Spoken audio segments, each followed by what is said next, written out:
नमस्कार.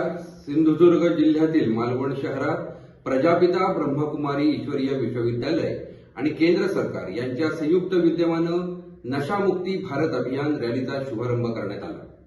रविवारी 1 मार्चला मालवण शहरातल्या वायरी इथल्या प्रजापिता ब्रह्मकुमारी ईश्वरीय विश्वविद्यालय इथं श्रीफळ वाढवून शांती यात्रेचा शुभारंभ करण्यात आला. त्यानंतर वायरी, भरड, मालवण बाजारपेठ, पिंपळमार्गे पुन्हा भरड अशी शांती यात्रा काढण्यात आली. यावेळी चलचित्रांच्या माध्यमातून तसंच पत्रकं वाटून नशामुक्तीबाबत जागृती करण्यात आली. यावेळी पोलीस आणि होमगार्ड बांधवांना ईश्वरी प्रसाद देऊन सन्मानित करण्यात आले. व्यसनमुक्त होण्यासाठी आणि नशामुक्त भारत जनजागृती करण्यासाठी या अभियानाचं आयोजन करण्यात आलं होतं. सिंधुदुर्गात 23 फेब्रुवारीपासून नशामुक्ती भारत अभियान सुरू झालं. कुडाळ, सावंतवाडी, दोडामार्ग आणि वेंगुर्ला तालुक्यातनं हे अभियान मालवणमध्ये आलं. मालवण नगर परिषद इथे अभियानाचा 28 फेब्रुवारीला नगराध्यक्षा सौ ममता वरडकर यांच्या हस्ते शुभारंभ करण्यात आला आणि 1 मार्चला शांती यात्रा काढण्यात आली.